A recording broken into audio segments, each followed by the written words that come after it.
তো বন্ধুরা, আমি Manisha, welcome back to my channel. আর এই দেখো, বাড়ি থেকে বেরিয়ে গেছি। আজকে যাবো, কার বাড়ি যাবো দেখবে লাস্ট পর্যন্ত। আজ রায় কাকু কাকিমার বাড়ি যাচ্ছি। তা এই যে গাড়িতে বসে গেছি, আমি আর পিতুই যাচ্ছি। তা বন্ধুরা, কলকাতা হচ্ছে আমার জন্মস্থান। এখানেই জন্ম, এখানেই পড়াশোনা, সব কিছু এখানে। কিন্তু সেই 15 বছর হয় আমরা ব্যাঙ্গালোর, মানে কলকাতা ছেড়ে ব্যাঙ্গালোরে গেছি। তো ব্যাঙ্গালোরের সঙ্গে যখন কলকাতার কম্পেয়ার করি, এত খারাপ লাগে কলকাতাকে দেখে। আর এই যে যাচ্ছি, রাস্তাঘাট সব কিছু মানুষজন দেখে এত খারাপ লাগে যে মানে 15 বছর আগে যে অবস্থা ছিল তার থেকেও যেন সিচুয়েশান আরও খারাপ হয়ে গেছে। যে স্টেটের শিক্ষা, স্বাস্থ্য, আইন সব কিছু ধসে গেছে, সেই স্টেট মানে কোথায় গিয়ে পৌঁছেছে, মানে যদি ওয়েস্ট বেঙ্গলের বাইরে একবার না যাও তাহলে আমার মনে হয় বুঝতে পারবে না। যারা ওয়েস্ট বেঙ্গলের মধ্যেই পড়ে আছো তারা ভাবে যে আমরা ঠিক আছে, খুব ভালো আছি।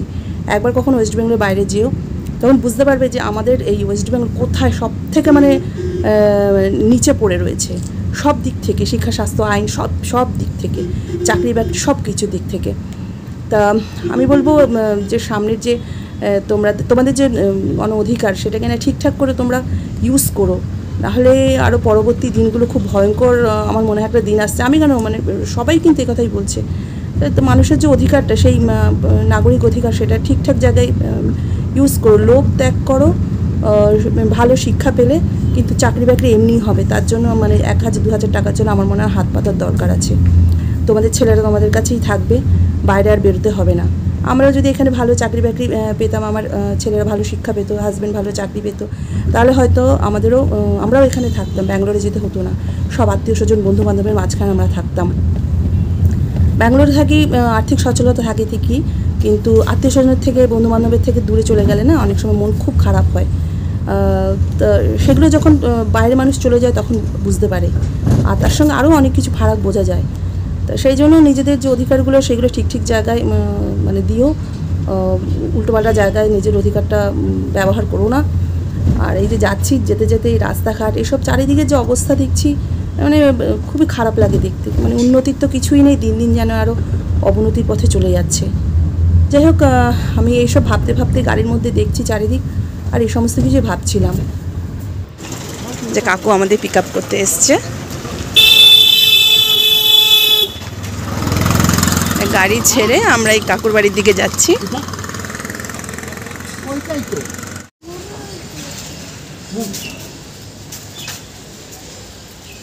পিতু দেখ, পার্কও আছে।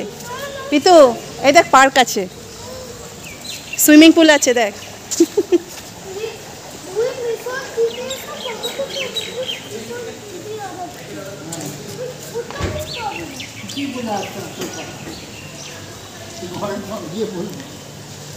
জায়গাটা তো বেশ সুন্দর, এমনি ভেতরটা বেশ সুন্দর। এই দেখ জিম আছে, এই দেখ জিম।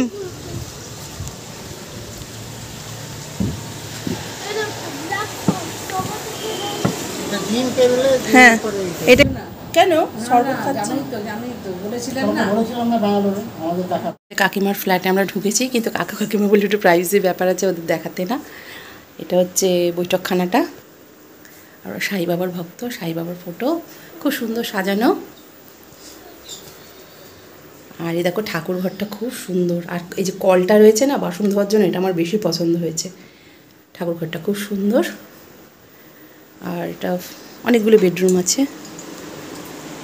এই যে একটা বেডরুম, আমার আওয়াজ শোনা যাচ্ছে কিনা কে জানে, তোমায় দেখাবো না, ভয় নেই। এই যে বেডরুম দিয়ে খুব সুন্দর আম বাগান আছে, ছাদ দিয়ে তোমাদের এটা দেখাবো। এই দেখো, খুব সুন্দর উপরে দেখো। আমার তো ভীষণ ভালো লাগছে, ভাবলাম যে তোমাদের সাথে ফ্ল্যাটটা শেয়ার করি। এখানে একটা ফ্ল্যাট, একটু অন্ধকার অন্ধকার হবে, সব ঘরে আলো, সুইচ কোনটা আমি জানি না, কাকুকে দেখানো যাবে না। এই একটা বেডরুম, এটা খাবার জায়গা, অন্ধকারে অন্ধকারই লাগছে। এই একটা কলের জায়গা, বেশ সুন্দর অনেক জায়গা। এই হচ্ছে রান্নাঘর, রান্নাঘরটাও দেখো বেশ সুন্দর, দেখাবো না তোমায়, চিন্তা নেই। এই আলোটা কোথায় গো? আলোটা ও অন্ধকারের মধ্যেই হয়ে যাচ্ছে। এটাও একটা বেডরুম, এটা ওদের দরকার নেই, দুজন মাত্র থাকে তো, এটা স্টোর রুম করে রেখেছে। এই যে জায়গাটা দেখছো এত সবুজ, এখানে কি ভূত আছে। আমরা রাতের বেলা দেখবো এখানে ভূতের কেরম আওয়াজ বেরোয়। কাকু বলছিল, অনেক গল্প করছিল, ভূত নাকি ভূতের আওয়াজ ফজ নাকি পায়, দেখেনি কিন্তু আওয়াজ যেন পায়। পিতু বসে আছে, পিতু রাতে ভূত আসবে তা আমার এই জায়গাটা সবচেয়ে ভালো লেগেছে। এই যে আমার সবুজ তো ভালো লাগে, সে ভূত থাক প্রেত থাক যা আসে না, আমার এই জায়গাটা ভীষণ ভালো লেগেছে। আমি শুধু এখানে এসে সেই জায়গাটা দেখছি, চারিদিকে সবুজ, খুব সুন্দর। কাকুর বাড়ির ছাদে এসেছি, ছাদ দিয়ে দেখো পুরো মানে আম বাগান আর কি, আর বাঁশ বাগান মানে জঙ্গল বলতে পারো, আম গাছ আম বাগানও আছে কিন্তু, আর এত চওড়া,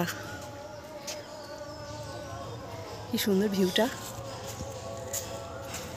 অনেকটা জায়গা দেখা যাচ্ছে, নিউ টাউন দেখা যাচ্ছে ওই সাইডটা, নিউ টাউন, ওইদিকে সাপোর্টি, রাজারহাট সবই দেখা যাচ্ছে। এই দুপুরে লাঞ্চ করতে বসেছি, আজকে বৃহস্পতিবার, তো কাকিমারা নিরামিষ খাবে, বললো কালকে সব ননভেজ হবে। তা এখানে ভূতের উৎপাতে কি হয়েছিল, সে মানে রিসেন্টলি নাকি একজন কেয়ারটেকারকে আর কি ধাক্কা মেরেও ফেলে দিয়েছিল, ঘুমোচ্ছিল সে। এই যে দেখো সন্ধ্যা হয়ে গেছে, পুরো গুটগুটে অন্ধকার, আর অন্ধকার হওয়ার পর থেকে এখানে একটা কেমন একটা আওয়াজ হতে শুরু করে, ঠক ঠক ঠক করে একটা রিদিমে আওয়াজ হতে শুরু করে। তা ওরা বলে এটা কোনো মানে অলৌকিক একটা ব্যাপার, বিভিন্ন ধরনের আর কি অলৌকিক ঘটনাও এখানে ঘটেছে, জানা ফাল্লা দিয়ে ওরা কিছু কেউ মারে না। তা আমিও এই আওয়াজটা শুনতে পাচ্ছি, তোমরা শুনতে পাচ্ছ কিনা জানি না, একটু মন দিয়ে শোনো, একটা আওয়াজ হচ্ছে ঠক ঠক ঠক ঠক ঠক, এরকম সারা রাত আওয়াজ হয়, আবার যে সূর্য ওঠে তখন আওয়াজটা ঠিক হয়ে যায়। আমরা কিন্তু আওয়াজটা শুনতে পাচ্ছি, কিন্তু ভিডিওতে কিন্তু আওয়াজ ওঠেনি, তাই না? কাকিমাকে দেখাবো না, কাকিমাকে বারণ আছে দেখানো। এই দেখা কাকিমা বসে আছে, কাকিমা মুখ দেখাতে বারণ করেছে, জানি না কেন। আমরা কিন্তু আওয়াজটা পাচ্ছি, বেশ স্পষ্ট পাচ্ছি, কিন্তু ভিডিওতে কিন্তু রেকর্ড কিন্তু হচ্ছে না। এটা অদ্ভুত ব্যাপার না কাকিমা? তুমি একটু কথা বলো, তাই তো হচ্ছে না, তা আমরা শুনতে পাচ্ছি, আমরা কিন্তু এখানে বসে শুনতে পাচ্ছি, কিন্তু রেকর্ড হয়নি। এটা আর আমি এখানে রাতে থাকবো। কাকিমা তুমি শোবে তো আমার সাথে? হ্যাঁ কাকি, তুমি তো বলছি রেসিতে শোবে না। আমি বলছিলাম এমনি একা শোবো, তারপরে এসে শুনে টেনে বুঝি না একসাথেই শোবো, কাকিমাও শোবে। পিতুকে বীর বাহাদুর পিতুর সঙ্গে শুধু শুয়ে লাভ নেই, কাকিমাকে নিয়ে শোবো। অদ্ভুত ব্যাপার না, আমরা শুনতে পাচ্ছি কিন্তু রেকর্ড হয়নি। হ্যাঁ রেকর্ড হয়নি কিন্তু, দেখো মানে আওয়াজ শোনা যাচ্ছে না, আমরা শুনতে পাচ্ছি। আমরা আবার বিকেলে জলখাবার খাচ্ছি, পিতুর তো মজাই মজা। আজ দ্বিতীয় দিন, এটা মর্নিং টাইম, আর আমরা নাইট স্টে করেছিলাম, একদিন থাকবো বলেই এসেছি কাকিমার বাড়ি। আর ওরাও খুব খুশি হয়েছে, অনেক হই হাল্লা গল্প গুজবের মধ্যে দিয়ে দিনটা দারুণ কিন্তু স্পেন্ড হয়েছে। আর রাতের বেলা আমি অনেক চেষ্টা করেছি ভূত টুত দেখা যায় কি না, আর কোনো সাউন্ড টাউন্ড শোনা যায় কি না, কিন্তু আর কিছুই হয়নি, একদম নর্মাল ছিল সব কিছু। বললো আমাকে দেখে নাকি ভূতরা ভয় পেয়ে গেছে, মানে আমি সবচেয়ে বড় ভূত হয়তো। তার পিতু তারপরে এই পার্কে এসছে, মানে ওদের ছোটো একটা পার্ক আছে, সেখানে পিতু খুব এনজয় করছে, আর আমরাও খুব এনজয় করেছি। তারপর দুপুরবেলা কাকিমার হাতে দারুণ সব রান্না, তেল পটল, মাছের কালিয়া, আরও অনেক কিছু করেছিল। সব খাওয়া দাওয়া করে কাকু আমাদের বাসে তুলে দিল। আর সেদিন আর আমরা গাড়ি ভাড়া করিনি, বললো দুপুরবেলা বাসটা ফাঁকা থাকে, তাই বাসেই আমরা চলে এলাম। তো আশা করছি ভিডিওটা তোমাদের খুব ভালো লেগেছে, আমরা দারুণ মজায় কাটিয়েছি। তো পরের ভিডিওতে আবার দেখা হবে, ততদিন ভালো থেকো, সুস্থ থেকো, টাটা।